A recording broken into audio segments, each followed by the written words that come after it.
On June 8th, it was reported that Berlin and Paris have agreed to halt part of their fighter jet collaboration known as FCAS, the Future Combat Air System.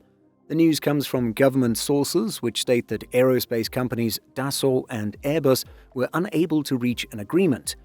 What does this mean for the future of European air power? Is this a major wake-up call for GCAP? We try to unpack this news in today's video. Well, for a program that was launched with much excitement in 2017, it's sad news for all those who have invested in the program. As reported by the German media outlet Tagesschau.de, German Chancellor Friedrich Merz and French President Emmanuel Macron have come to the conclusion that Dassault and Airbus have come to an impasse. According to Reuters, the two leaders discussed the troubled project on the sidelines of the EU Western Balkans Summit in Montenegro and agreed that there was no prospect of breaking months of deadlock. They each expressed regret over the inability of the industrial partners to reach an agreement on continuing the project, a French official added. It's said that Merz was the one to suggest to Macron that the fighter jet should not be pursued further, but that the joint networking of different weapon systems, platforms and sensors in a so-called combat cloud should be continued. So in terms of a crewed jet, a new generation fighter or NGF, it looks like plans will be abandoned. At the same time, collaboration will continue on related systems, what is being called a, quote, European system of systems, the nervous system that networks aircraft, drones and other components into an integrated whole. In this sense, FCAS is expected to live on, even if its most exciting aspect is disappearing. So how did we get here? Launched in July 2017 by then-Chancellor Angela Merkel and Macron, FCAS saw involvement from Airbus and Dassault, as well as Spanish firm Indra. A key goal of the program was to replace France's Rafale jets and the Eurofighter planes used by Germany and Spain. Unfortunately, visions of the fighter jet's capabilities would diverge significantly over time, along with disagreements on the division of labor and share of the project. According to the Germans, Dassault was claiming an excessive share of the project and the lead role.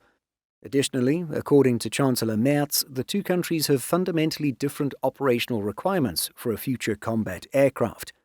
On the other side, Germany was viewed as being reluctant to accommodate France's specific defense needs, something that the Germans seemed to somewhat acknowledge. Indeed, as reported by The War Zone, Chancellor Merz pointed to the specific French requirements that call for aircraft to be capable of carrying nuclear weapons and operating from aircraft carriers.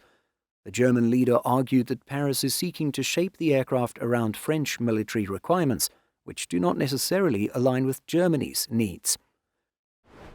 And so in terms of a future crewed fighter jet for France, well, media outlet France 24 says that the head of Dassault Aviation had insisted that the firm would be able to go it alone and was not in favor of it being quote-unquote co-managed. At least in retrospect, these points of disagreement could have, and perhaps should have, been heavily discussed and revealed at the program's outset. Doing so would have saved everyone a lot of time and energy and redirected resources into completable projects. So one has to wonder if FCAS was established with too much optimism without first discussing each country's non-negotiables. When it comes to Europe's next-generation crewed fighter jet, it looks like the pressure is now all on GCAP, the Global Combat Air Program, the multinational initiative led by Italy, Japan and the United Kingdom. There is some talk of Airbus and Saab, Germany and Sweden, collaborating on a next-gen fighter, but we can imagine FCAS-like issues could arise with this potential tie-up as well, particularly as the two countries are likely to have fairly different requirements and visions when it comes to a future fighter. And so we can only hope that the core disagreements that plagued FCAS are not present in GCAP and future multinational collaborations.